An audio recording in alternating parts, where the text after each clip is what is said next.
ওই নবাবজাদারে জুতাটা সেলাই করতে দিলাম, এখনো পর্যন্ত আসলো না। কারে তুমি নবাবজাদা ডাকতেছো? কেন? ওই তোমার নবাবজাদা জামাই রে, আর কারে কমু? কত কিছু ডাকবা ওই গজবটারে। কোন সকালবেলা দিছি জুতা সেলাই আনতে, এখন পর্যন্ত জুতা সেলাই আনে নাই। কই জানি গেছে গা হাঁটতে। বুঝেবা একটা কাম কাজ হয় না। ও বাসায় এসে কোন সময় থালা বাসন মাজবো, কাপড় ধুবো, কোন সময় ঘর মুছবো, আবার রান্না বাড়ার কাজ করবো। কত দিই নবাবজাদা আইতে, ওই তো নবাবজাদা আইছে। কি আমার কি বলতেছেন বুঝতেছি না। কিছু বুঝো না? না বুঝবাও না। শোনো, তুমি যে জুতা সিলাইতে গেছো, এই যে এখন এখন কি কথা, এখনো পর্যন্ত ওরে আম্মা শুনেন শুনেন শুনেন, আপনারা তো মামেরা আছেন খালি কেমনে আমারে দিয়া মনে করেন যে হ্যাঁ যে পাড়ার পুতা ঘষাঘষি করে মোসের জীবনটা শেষ করে সেই তালে আছেন যে আমার জীবনটা তাড়াতাড়ি শেষ হয়ে লাগে। কোন দুঃখে যে আমার মেয়েরা বিয়ে করছিলাম, মানে এই বাড়িতে ঘটনা হয়েছিলাম একমাত্র আল্লাহ জানে আর আমি জানি। আমারে মানে কি কমার আপনাকে বাড়িতে দাসী বান্ধি হিসেবে কোনো খারাপ ব্যবহার করেন। আপনার মেয়েরা বিয়ে করার পরে এখন পর্যন্ত আমি আবার জরম দেখি, বাবার দেখতে পারি না, কার কাছে যাবো তাও যেতে পারি না। সকালবেলা পাঠাইছেন মা মেয়ে দুজনে মিলে দুজনে জুতা দিয়ে, সেই জুতা নিয়ে যাই আর কি কাজ করছি হেড তো আর জিজ্ঞাসা করলেন না, জুতা দিয়ে পাঠাইছেন হেডে মনে করলেন। আপনাদের তো ছোট মেয়ে আছে কলেজে পড়ে, যার সময় বলছিল দুলাভাই আমার জন্য 2 পৃষ্ঠা খাতা আনেন, এই লাইব্রেরি খুঁজতে খুঁজতে সে খাতা আর পাই নাই, এই কারণে আমার দেরি হয়েছে। এখন বলেন না কি কাম আছে? যাও, থালা বাসন পড়ে রয়েছে, ঘর মোছা রয়েছে, কাপড় ধোয়া রয়েছে, যাও। আবার রান্না বান্না রয়েছে, যাও যাও সব কাজ করো। আচ্ছা ঠিক আছে বুঝতে পারছি, রান্না বান্নাও আমার করতে হইব। এই যাও যাও, এত বেশি কথা না বলে যা কাজ করো। হ্যাঁ ঘর জমাই যেহেতু কথাই আছে না, ঘরে যেহেতু থাই খাই একটা কিছু তো করতেই হবে। আল্লাহ আপনাকে বিচার করবো মা মেয়ের দুজনে। আচ্ছা বিচার করবো, আজ এরা খায় আবার গজেরা বিচার কি আবার বিচার না পাইতে। এই যে ওয়ালাইকুম সালাম, এক নবাবজাদা গেল আর এক শাহজাদা এলো।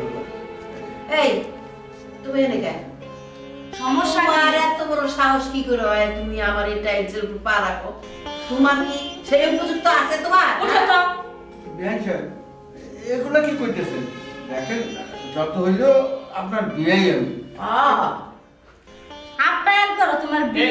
আম্মা বাবা বাবা রে, ও বাবা কই তুই?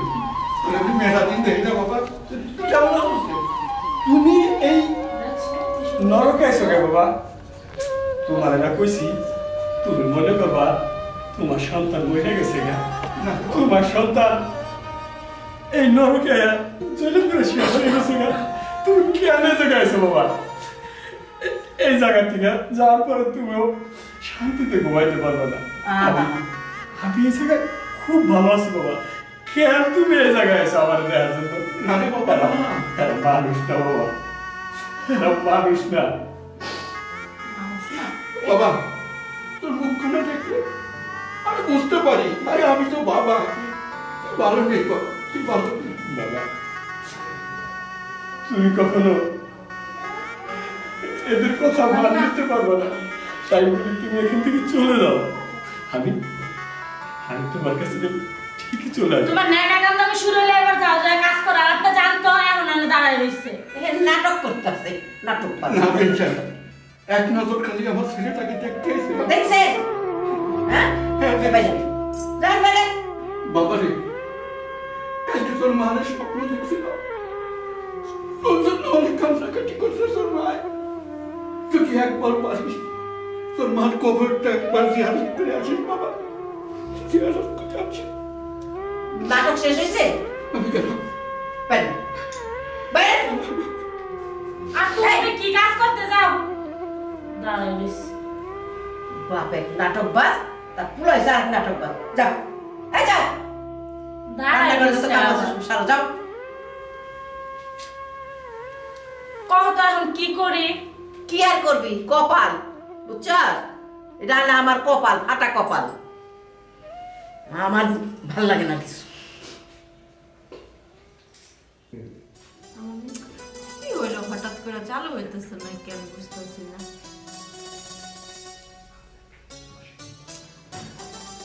কি হইলো যে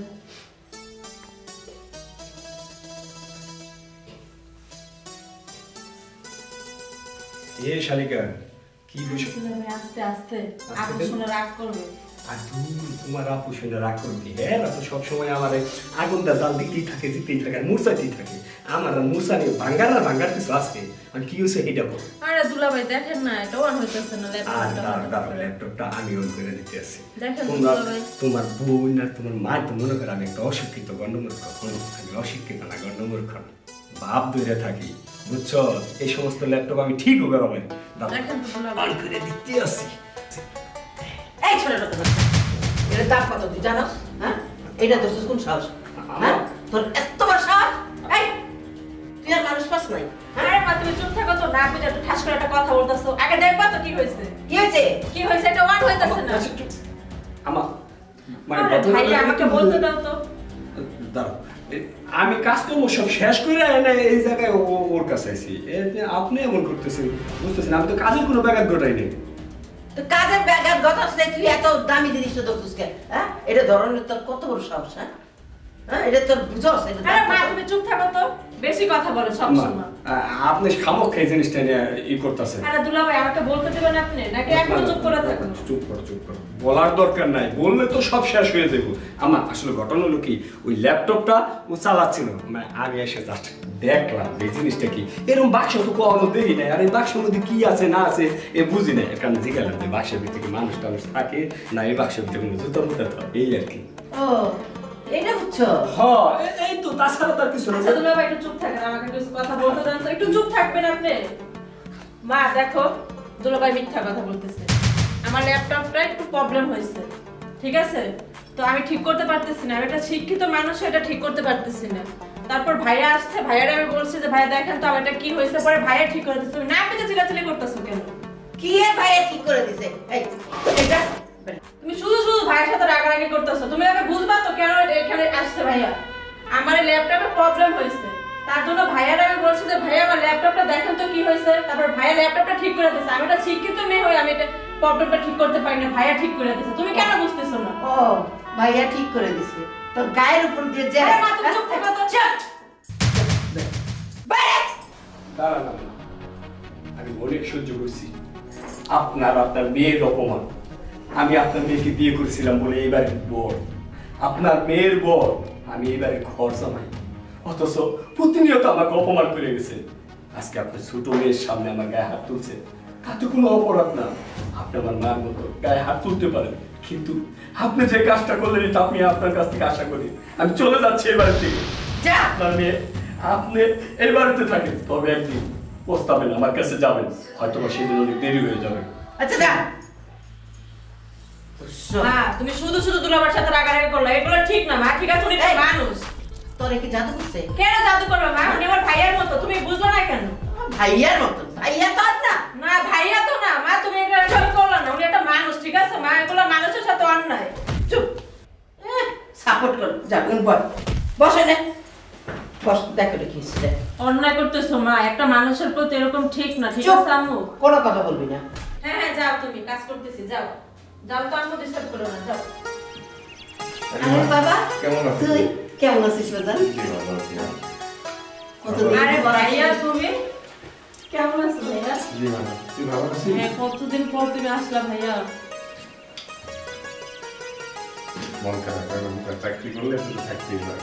হ্যাঁ ভাইয়া চলো ভিতরে চলো। আরে ইয়াকে দেখতেছি না? মিম কোথায়? মিম আছে।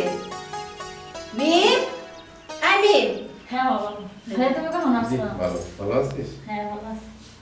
ইয়াকে দেখতেছি না? ওর হাজবেন্ডকে দেখতেছি না? ওই ঘর জামাইটার কথা বললো না তো? কি বললি তুই? ঘর জামাই? হ্যাঁ, ঘর জামাই, একটা অশিক্ষিত ছেলে, ও কি করবে? না, ও অশিক্ষিত না, ওর সম্বন্ধে তুমি হয়তো কিছুই জানো না। আচ্ছা এই গাইয়া ভূতের কথা তুমি কি বলবা? চুপ থাক তুই, ও গায়ে আরে ভূত। ভাইয়া জানো না, আম্মু ভাইয়া দুলাভাইকে একটু দেখতে পারে না, আর আপু তো আরো। এই চুপ থাক। এই আপু তুই কি জানো? তুই জানো? তুই কি জানো? আপু তুই একটু তো ভাইয়াকে দেখতে পারিস না। আর মা তো ভাইয়া জানো না, একবারই না, বাসার যত সব কাজ আছে সব দুলাভাইরে দিয়া করে। সে মা, এটা ঠিক না। ও একজন গেজর পারসন, তুমি ওর সম্বন্ধে জানো? জানো না ভাইয়া, আজকে ভাই দুলাভাইকে বের করে দিয়েছে মা ঘর থেকে, না বুঝে না শুনে ঘর থেকে বের করে দিয়েছে। জিজ্ঞেস করো মারে যে আজকে ওর সাথে কি করছে। কি মা, এগুলো কি শুনতেছি বাড়িতে আসার সাথে সাথে? জানি না বাবা, আমার আর ভালো লাগে না এই সমস্ত। ওই ছেলেটার সমস্যাটা কোথায় বলতে পারো? আমি ঘরে ঢুকে দেখি ও ওর গায়ের উপর হাত দিয়েছে ল্যাপটপ। আরে ভাই আমার ল্যাপটপটা নষ্ট হয়ে গেছে, তো দুলাভাই আসলে বলতেছে শালিকা কি করতেছো, তো আমি বললাম যে ভাই আমার ল্যাপটপটা নষ্ট হয়ে গেছে। সে আম্মু যে দুলাভাইকে ইচ্ছা মতো বকাবকি করছে, ঘর থেকে বের করে দিয়েছে। এইটুক কথা বলাতে এটা খারাপ কিছু না মা। মা তুমি জানো এই ছেলেটা আমাদের বাড়িতে কেন পড়ে থাকে? কেন? কেন এক কথা যদি সত্য হয় কেন তোমাদের অত্যাচার সহ্য করে জানো মা? ওই ছেলেটা এই বাড়িতে কেন গর্জমা হয়ে এসেছিল? কেন? ওই ছেলেটার বাবা খুবই গরিব, কোনো টাকা পয়সা ছিল না, তবে হ্যাঁ সৎ ছিল। ওই ছেলেটা বিসিএস পরীক্ষা দিয়েছে কিছুদিন আগে, সেই পরীক্ষার রেজাল্ট গতকাল বের হয়েছে এবং বিসিএস একজন ক্যাডার। তুমি কি এইটুকু জানো যে ছেলেটাকে আমি কত সহযোগিতা করছি ওর বাবার কাছে, এবং সেই ছেলেটা এই পরীক্ষার কাগজটা আমার কাছে চলে আসছে, রেজাল্টটা আমার কাছে চলে আসছে। আমি এইভাবে ধরে চলে আসছি যে এটা নিয়ে ওকে নিয়ে ধুমধাম করে তোমাদেরকে সুসংবাদটা দিব, আর তাকে নাকি তোমরা বাড়ির চাকরের মতো খাটাবো। এটা ঠিক করো নাই মা, এরকম ভুলটা তোরও করা ঠিক হয় না রে। ভাইয়া আমার ভুল হয়ে গেছে, তুমি আমার মাফ করে দাও। আমার কাছে মাপ কালে চাইলে চলবে না, স্বামীর পায়ে নিচে বেহেস দেখো এখনো সময় আছে, ভাইয়ের কাছে মাপ চেয়ে ভাইয়ের তুই বাসায় নিয়ে আস। বান্টি কোথায় আছে? আসলে একটু আগে ওকে অপমান করলাম বাসা থেকে। ঠিক করো না মা, এটা ঠিক করো না, মোটেও ঠিক করো না। বাবারে আসলেও টাকা পয়সার গরিমায় আমি সব ভুলে গেছি। এটা এটা ভুলে গেলে মা চলবে না। টাকাই মানুষের সব নয়, মানুষের চরিত্র, মানুষের বিবেক, মানুষের চিন্তাধারা, যে সমাজকে ভালোবাসে, যে শিক্ষিত একটা পার্সনকে এইভাবে করাটা মোটেও ঠিক করবে না। আমার আসলে উচিত হয়নি বাবা। ঠিক আছে চল সবাই মিলে আমার ছেলেটাকে নিয়ে আসি, নিয়ে এসে ওর বাসায় একটা প্রোগ্রাম করে ছেলেটাকে একটা ধুমধাম করে একটা। ঠিক আছে মা, ওকে ডাকো। বান্টি কোথায়? বান্টি, বান্টি কি আছে আশেপাশে কোথাও? না চলে গেছে। তোর কাছে নিয়ে আসে এখন। চল বাবা তুই গেলে তোমরা যে অপমান করছো কিভাবে না থাকবে? না রে মা। চলো